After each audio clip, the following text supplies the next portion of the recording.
নমস্কার। আজকে যে টপিকটাকে নিয়ে আলোচনা করব সেই টপিকটা না অনেকটা গল্পের মতো করে শুনবেন, কারণ এই টপিকটা ঠিক টেকনিক্যাল ভিডিও নয়। তবে এটা শুনলে আমি হলপ করে বলতে পারি যে আপনারা অনেকেই আছেন যারা নিজেদের ছোটোবেলাটাকে, যে বিষয়টাকে নিয়ে আলোচনা হবে বা যে গাড়িটাকে নিয়ে আলোচনা হবে সেটার সাথে অনেক ক্ষেত্রে রিলেট করতে পারবেন। আর যদি রিলেট করেন তখন কমেন্ট করে জানাবেন। আজকের টপিকটা হচ্ছে মারুতি সুজুকি ওমনি নিয়ে বা মারুতি সুজুকি ভ্যান নিয়ে, যাই বলুন না কেন।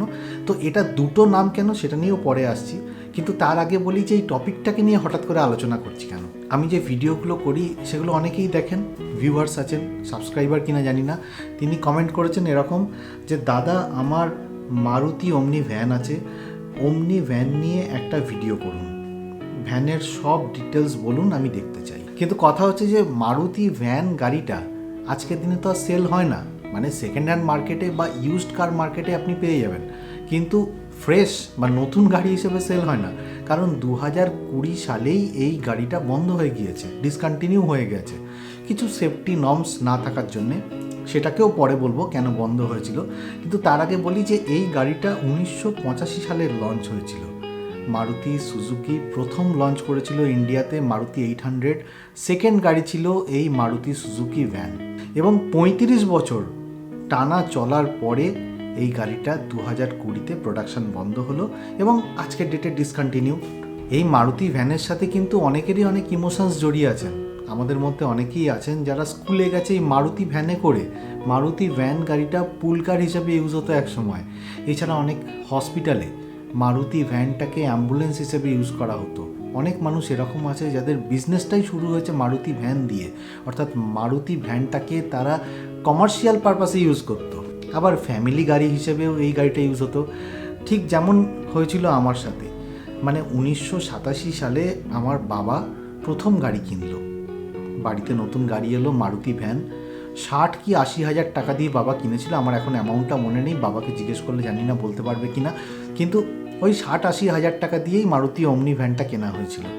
সেই গাড়ি করে আমরা তারাপীঠ গিয়েছিলাম, বক্রেশ্বর গিয়েছিলাম, শান্তিনিকেতন গিয়েছিলাম, আরও দূর দূরান্ত, দীঘা গিয়েছিলাম, তখন শঙ্করপুর গিয়েছিলাম, এরকম বহু জায়গায় এই মারুতি ভ্যানে করে গিয়েছিলাম।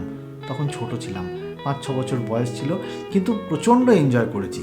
আর আমার ছোটোবেলাকার অনেকটা মুহূর্ত এই মারুতি ভ্যানের সাথে জড়িয়ে আছে, কারণ এই মারুতি ভ্যানেই আমি প্রথম গাড়ি চালানো শিখেছিলাম।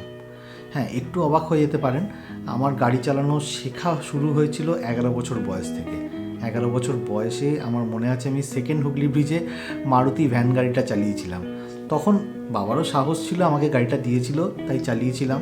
তো এই গাড়িটা আকারে কিন্তু বিশাল বড় নয়, ছোট গাড়ি। এর লেন্থটা দেখুন 3370 মিলিমিটার, অর্থাৎ আজকের দিনে যে সমস্ত সাব 4 মিটার এসইউভি রয়েছে তার থেকেও সাইজে কম বা লেন্থে ছোট। এর উইথ হচ্ছে 1410 মিলিমিটার, হাইট হচ্ছে 1640 মিলিমিটার, আর গ্রাউন্ড ক্লিয়ারেন্স হচ্ছে 165 মিলিমিটার। এর যে হুইল বেস আছে সেটা 1840 মিলিমিটার। 5 সিটার হিসাবে ইউজ হতো বা 8 সিটার হিসাবে ইউজ হতো। 5 সিটার 8 সিটার সম্পর্কে পরে আসছি, তার আগে বলে দিই যে এর ইউজেসটা কোথায় হতো। যেমন আগে বললাম যে ফ্যামিলিতে ইউজ হতো, অ্যাম্বুলেন্স হিসেবে ইউজ হতো, স্কুল ভ্যান হিসেবে ইউজ হতো, এছাড়া ট্যাক্সি হিসেবেও ইউজ হতো, আর অনেক ক্ষেত্রে ইউজ হয়েছে বলিউডে বা টলিউডে। যখন আমরা সিনেমা দেখতাম ছোটোবেলায়, তখন দেখতাম যে একটা মারুতি ভ্যানে করে 3-4টে লোক একসাথে যাচ্ছে হিরোইনকে কিডন্যাপ করবে বলে।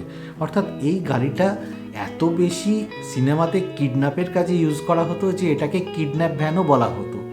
তো যাই হোক, এই গাড়িটা মারুতি সুজুকি ওমনি নাকি মারুতি সুজুকি ভ্যান, সেটা নিয়ে একটা কনফিউশন প্রথম দিকে তৈরি করেছিলাম, সেটা ক্লিয়ার করে দিই। 1985 সালে যখন এই মারুতি ওমনি ভ্যানটা লঞ্চ হলো, ইনিশিয়ালি এর নাম কিন্তু ভ্যানই ছিল, মারুতি ওমনি ভ্যান বলেই সবাই ডাকতো।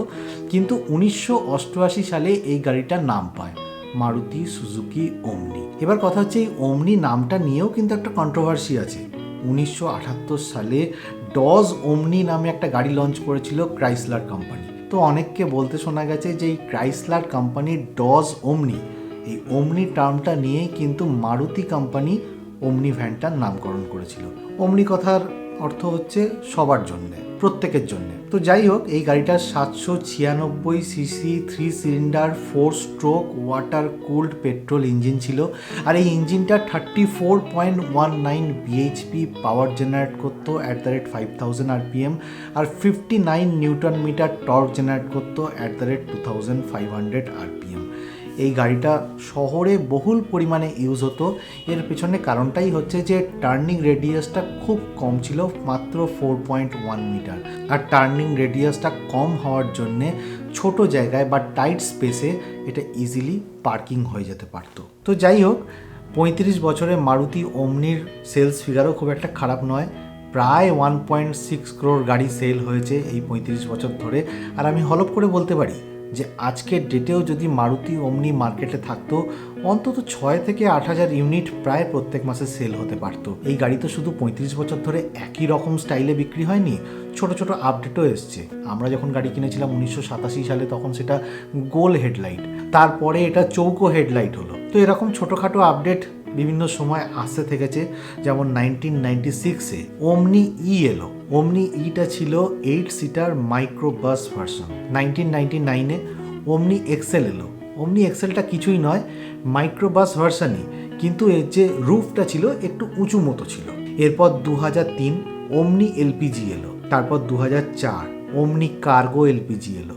আর এই 2003 আর 2004-এ যে এলপিজি লঞ্চ করলো, এই ওমনি এলপিজিটাকেই বলা হয় সবচেয়ে বেশি ফুয়েল এফিসিয়েন্ট কিংবা ইকোনমিক 4 হুইলার। অর্থাৎ একটাই গাড়ি বিভিন্ন সময় বিভিন্ন রকমভাবে ইউজ হয়েছে। কখনো 5 সিটার হিসেবে ইউজ হয়েছে, কখনো 8 সিটার হিসেবে ইউজ হয়েছে, কখনো কার্গো হিসেবে ইউজ হয়েছে, আবার কখনো অ্যাম্বুলেন্স হিসেবে ইউজ হয়েছে। তো এইরকমই একটা গাড়ি যখন বন্ধ হলো, তার পেছনে তো একটা কারণ আছে। এর পেছনে মেজর কারণটাই হলো এর সেফটি নর্মস। আজকের দিনে যে সমস্ত সেফটি নর্মসগুলো একটা গাড়িতে মিনিমাম থাকা দরকার, সেই সেফটি নর্মসগুলোর একটাও মারুতি ওমনির মধ্যে ছিল না। যেমন ধরুন না, air bag, antilock braking system, seat belt reminder, speed alarm system, parking sensor, crumble zone, কিছুই ছিল না এই গাড়িতে। আর সবথেকে বড় কথা, এই ক্রাম্বল জোন তো এদের বডি শেপের জন্যই লাগানো সম্ভব নয়। তো এই গাড়ির হিস্ট্রি বলতে এটুকুই। অনেক মানুষের অনেক স্মৃতি এই গাড়ির সাথে জড়িয়ে আছে। যাদের মানে এই ভিডিওটা যারা দেখছেন, তাদের স্মৃতি যদি সত্যি করেই এই গাড়িটার সাথে সামান্য হলেও জড়িয়ে থাকে, তাহলে অবশ্যই কমেন্ট করে জানাবেন। আর আপনাদের বন্ধুদের সাথে, ভাই বোনেদের সাথে, ফ্যামিলি মেম্বার্সদের সাথে এই ভিডিওটা শেয়ার করবেন, কারণ এই ভিডিওটা একটা ইমোশান, আর কিছুই নয়। আর আমি যেহেতু অটোমোবাইল নিয়ে ভিডিও করি, তাই ভিডিও শেষে একটাই কথা বলবো, যে যারা গাড়ি চালাচ্ছেন তারা অবশ্যই সিট বেল্ট পরবেন গাড়ি চালাবার সময়। আর যারা 2 হুইলার চালাচ্ছেন তারা মাথায় হেলমেট পরবেন। আর খুব ভালো থাকবেন। আর অবশ্যই লো বিমে গাড়ি চালাবেন, হাই বিমে গাড়ি চালাবেন না। খুব ভালো থাকবেন।